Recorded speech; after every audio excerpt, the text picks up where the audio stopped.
Operation सिंदूर के बाद बुलाई गई सर्वदलीय बैठक पाकिस्तान के मुंह पर एक करारा तमाचा है और तमाम राजनीतिक दलों ने पाकिस्तान को स्पष्ट संदेश दिया है कि हम भारतीय सेना के साथ हैं, उसके प्रति हमारी संपूर्ण आस्था है और सरकार जो भी कदम उठाएगी हम उनके साथ हैं। राहुल गांधी ने तो यह तक कहा कि इस वक्त हर मुद्दे की बात करने की जरूरत नहीं, क्योंकि कई मुद्दे बहुत संवेदनशील हैं, मगर कुछ सवाल तो जरूर उठाए जाएंगे। दोस्तों, सबसे बड़ी बात, इंतजार कीजिएगा, आज असदुद्दीन ओवैसी ने इस मुद्दे पर क्या कहा वो बहुत जरूरी हो जाता है। मगर इस बार सर्वदलीय बैठक जिसकी अध्यक्षता देश के रक्षा मंत्री राजनाथ सिंह ने की, अमित शाह भी वहां मौजूद थे, मगर प्रधानमंत्री क्यों नदारद थे? यह सवाल किया जाना चाहिए कि आखिर सर्वदलीय बैठक से प्रधानमंत्री नरेंद्र मोदी दूर क्यों रहते हैं? इस मुद्दे पर कोई राजनीति नहीं कर रहा। दोस्तों, कांग्रेस से सवाल पूछा गया, मल्लिकार्जुन खड़गे ने कहा कि ठीक है, किसी और दिन हम प्रधानमंत्री से सवाल पूछेंगे कि क्या वो खुद को संसद से ऊपर समझते हैं। मैं आपको बतलाना चाहता हूं इस बारे में मल्लिकार्जुन खड़गे ने क्या कहा आपके स्क्रीन पर। सर्वदलीय बैठक में सरकार ने जो भी कहा है हम सब ने सुना। साथ ही उन्होंने कहा कि रक्षा से जुड़ी कई गोपनीय बातें हैं जो हम सामने नहीं रख सकते। इस संकट की घड़ी में हम सब सरकार के साथ हैं और देश हित में सरकार के साथ रहेंगे। सवाल पूछा गया, प्रधानमंत्री सर्वदलीय बैठक में नहीं आए? जवाब में, प्रधानमंत्री जी पिछली सर्वदलीय बैठक में भी नहीं आए थे और आज भी नहीं आए हैं। ठीक है, यह उनकी मंशा है, वे खुद को संसद से ऊपर मानते हैं। जब वक्त आएगा तब हम पूछेंगे, लेकिन आज संकट की घड़ी है, इसमें हम किसी की आलोचना नहीं करेंगे। इनफैक्ट जब राहुल गांधी से भी सवाल पूछा गया तो उन्होंने कहा कि देखिए, यह मौका नहीं है हर मुद्दे पर अपनी राय देने की। तो आप देख रहे हैं विपक्ष का कितना जिम्मेदारी भरा रवैया है। इंतजार कीजिएगा, ओवैसी ने क्या कहा वो हमें सुनना पड़ेगा। मगर आज दो तीन मुद्दों पर सवाल उठेंगे। दोस्तों, प्रधानमंत्री क्यों नदारद रहे, यह तो मुद्दा है ही। याद कीजिएगा, जब कांग्रेस की बैठक खत्म हुई थी कल और जब राहुल और मल्लिकार्जुन खड़गे सामने आए थे, तब भाजपा के नेताओं ने, मसलन वो राधिका खेरा, पलटू यूटर्न नेता जो हैं कांग्रेस की, जो अब भाजपा में हैं, कपिल मिश्रा जिसका नाम एफआईआर में है दंगे को लेकर, वो सब और गोदी मीडिया का एक बहुत बड़ा धड़ा राहुल और मल्लिकार्जुन खड़गे का मजाक बना रहे थे। और मुद्दा यहां नहीं रुकता। दोस्तों, दूरदर्शन ने तमाम हदें पार कर दी हैं।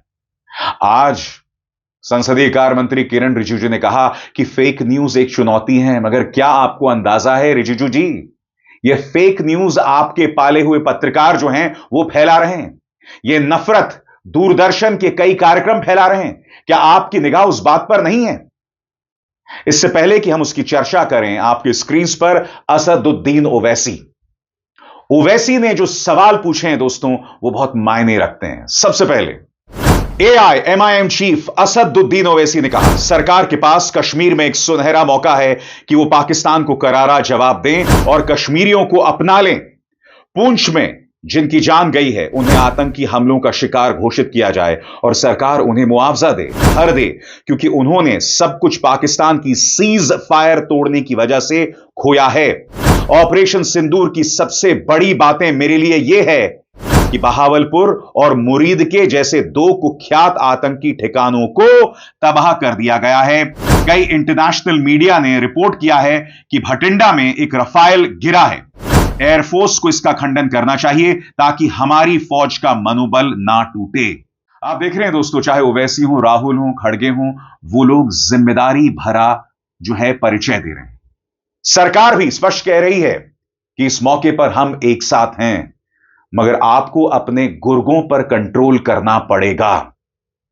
सबसे बड़ी बात, जब देश एक होता है ना तो देश मजबूत होकर सामने उभर कर आता है। हम ये नहीं भूल सकते कि 1965 में, आज से 30 साल पहले, जब हमने पाकिस्तान को मात दी थी जंग में, तब उस वक्त के प्रधानमंत्री लाल बहादुर शास्त्री के साथ सब थे, तमाम राजनीतिक दल। ये एक और मौका है जब हम दुनिया को बता सकें कि हम एक साथ हैं। सुनिए क्या कह रहे हैं Asaduddin Owaisi. All party meeting के बाद एआईएमआईएम चीफ ओवैसी ने कहा, मैंने ऑपरेशन सिंदूर के लिए हमारी फौज और सरकार की तारीफ की। मैंने यह भी सुझाव दिया कि हमें द रेजिस्टेंट फ्रंट टीआरएफ के खिलाफ इंटरनेशनल लेवल पर कैंपेन चलाना चाहिए। सरकार को अमेरिका से कहना चाहिए कि वो टीआरएफ को आतंकी संगठन घोषित करे। साथ ही हमें कोशिश करनी चाहिए कि पाकिस्तान को फिर से एफएटीएफ की ग्रे लिस्ट में डलवाया जाए, यानी कि पाकिस्तान पर आर्थिक तौर पर मुश्किलात पैदा की जाएं। और ओवैसी ये भी कहते हैं कि जिहाद के नाम पर कत्ल कर रहा है पाकिस्तान, और जो पाकिस्तान कर रहा है उसका ना इस्लाम से कोई लेना देना है और ना सोच और सभ्यता से। दोस्तों, मैं आपसे बार बार क्यों कहता हूं?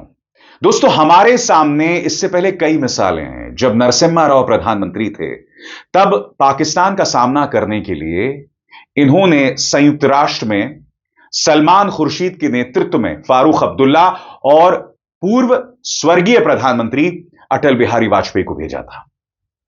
उस वक्त पाकिस्तान यह चाह रहा था कि भारत पर आर्थिक प्रतिबंध लगा दिया जाए कश्मीर के मुद्दे पर, मगर भारत कामयाब रहा। क्यों? क्योंकि हमने एक टीम के तौर पर मुकाबला किया था। यह थी हमारी खूबसूरती। क्योंकि जब तमाम राजनीतिक दल एक साथ एक मंच पर होते हैं ना, तो वो अपनी तरफ से बहुत अच्छे सुझाव देते हैं। मसलन ओवैसी क्या कह रहे हैं, इस पर गौर किया जाए। ओवैसी ने आगे कहा कि आतंकवादी संगठन टीआरएफ के खिलाफ भारत को इंटरनेशनल कैंपेन चलाना चाहिए। सुरक्षा परिषद और अमेरिका को यह बताना चाहिए कि इसे आतंकवादी संगठन घोषित करें। फरवरी 2025 में हाफिज सईद के बेटे हाफिज अब्दुल ने एक भाषण दिया था। इसमें उसने कहा था कि 2025 में पूरे साल जिहाद करेंगे। जिहाद का नाम लेकर भारत में आतंक फैलाने की साजिश रची जा रही है। आतंकी हरकतों पर पाकिस्तान को एफएटीएफ की ग्रे लिस्ट में डालना चाहिए। ओवैसी ने यह भी कहा कि भारत को तुर्की को भी समझाना चाहिए। वो खुद कुर्दों पर हमला करते हैं और भारत पर वो कैसे सवाल उठा सकते हैं। और आगे बढ़ने से पहले एक जरूरी संदेश। मेरे कार्यक्रमों के लिए आप नोटिफिकेशन का इंतजार मत कीजिए। मेरे चैनल में जाइए और खुद जाकर कार्यक्रम देखिए और रहिए अपडेटेड। और हां, ज्वाइन कीजिए मेरा चैनल। देखिए यह जरूरी संदेश। स्वतंत्र और आजाद पत्रकारिता का समर्थन कीजिए।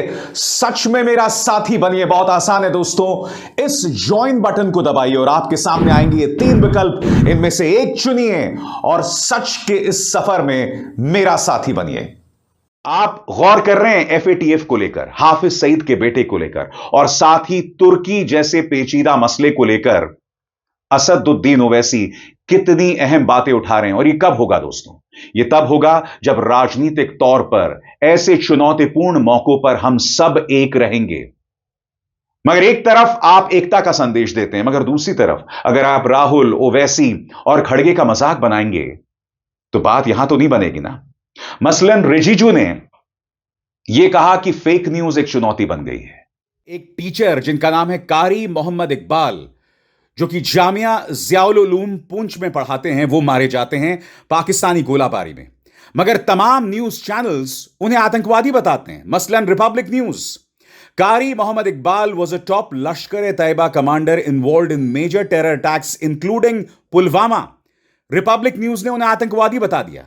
आपकी स्क्रीन पर जी न्यूज, मारा गया आतंकवादी कारी मोहम्मद इकबाल। और तीसरी मिसाल देखिए, मारा गया कारी मोहम्मद इकबाल 2019 के पुलवामा आतंकवादी हमले में भी था शामिल। न्यूज 18 इंडिया की एक खबर, एक टीचर मारा गया और उसे आतंकवादी बताया गया। इस फेक न्यूज के बारे में आखिर क्या कर रहे हैं किरण रिजिजू? आप जानते हैं दोस्तों, इस मंच पर जो भी जानकारी मैंने आप तक पहुंचाई है, वही जानकारी पहुंचाई है जो पुख्ता है, कंफर्म्ड है, जिसे पुष्ट किया जा चुका है भारत सरकार की तरफ से। मगर सरकार के चाटुकार पत्रकार, मैं आपको सिर्फ 3 मिसाल देना चाहता हूं। सबसे पहले इस ट्वीट को देखिए। यहां पर एक पाकिस्तानी हैंडल है, उसका हवाला देकर, ये जो मोहतरमा है जिनका नाम ऋचा अनिरुद्ध है, इत्तेफाकन ये वही पत्रकार हैं जिन्होंने भारतीय जनता पार्टी के लिए कई प्रोग्राम्स किए थे। भाजपा के हैंडल में इनके कई संदेश देखे जा सकते हैं।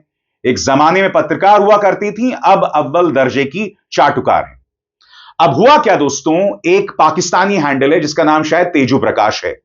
यह है पाकिस्तानी हैंडल, मगर खुद को कांग्रेस का समर्थक बताता है। और यह हैंडल यह कह रहा है कि साहब देखो, भारत के अंदर कई विमान गिर गए हैं, पाकिस्तान ने कई विमानों को नेस्तनाबूद कर दिया है, आखिर लोग इस मुद्दे को क्यों नहीं उठा रहे हैं। अब इस फेक हैंडल पर इस फेक हैंडल पर यह मोहतरमा सवाल पूछ रही हैं कि प्रियंका गांधी वाड्रा, राहुल गांधी क्या कर रहे हैं, खड़गे क्या करेंगे, कांग्रेस देश के दुश्मनों के साथ क्यों है, इस तरह की बातें कर रही हैं।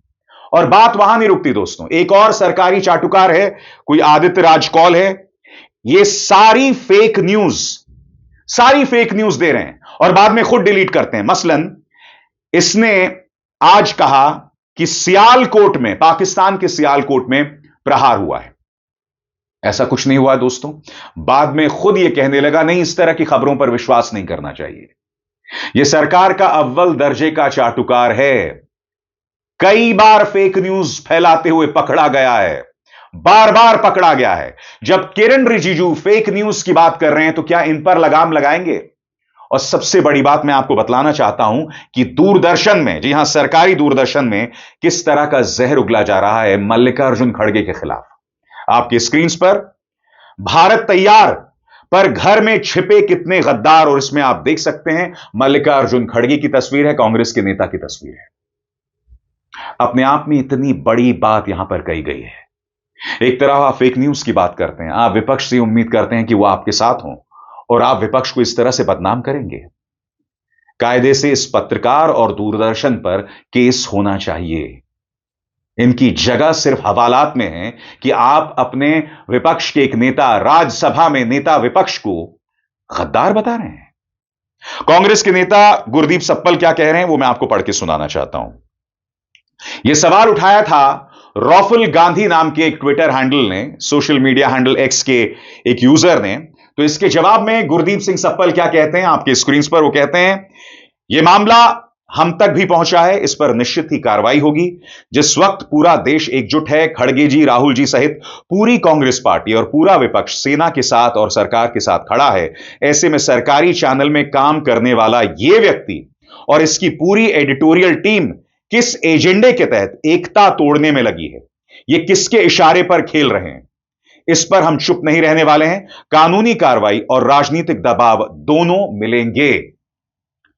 मगर क्या कांग्रेस वाकई ऐसा करेगी? क्योंकि इन मामलों में कांग्रेस अक्सर ढीली पड़ जाती है। मैं फिर आपसे कहना चाहता हूं, देश एक है, मगर यह एकता बनी रहे, इसकी सबसे बड़ी जिम्मेदारी सत्तारूढ़ भारतीय जनता पार्टी की है। इसके लिए बहुत जरूरी हो जाता है कि आप नंबर 1 अपने भड़काऊ गुंडों पर काबू पाइए, नंबर 2 फेक न्यूज फैलाने वाले अपने पालतू पत्रकारों पर काबू पाइए, नंबर 3 पारदर्शिता हो जिसमें प्रधानमंत्री ऐसे सर्वदलीय बैठकों में पहुंचे, नंबर 4 ऑपरेशन सिंदूर के नाम पर वोटबाजी ना करें। क्या बीजेपी सरकार या एनडीए सरकार ऐसा करने का वादा करती है? है तो मुश्किल दोस्तों। बहरहाल आप और हम सब एक हैं, इस बात का मुझे गर्व है। मैं अपने रक्षा मंत्री के साथ हूं, मैं अपने प्रधानमंत्री के साथ हूं। सबसे बड़ी बात, मैं अपनी सेना को सैल्यूट करता हूं। अभिसार शर्मा को दीजिए इजाजत। नमस्कार।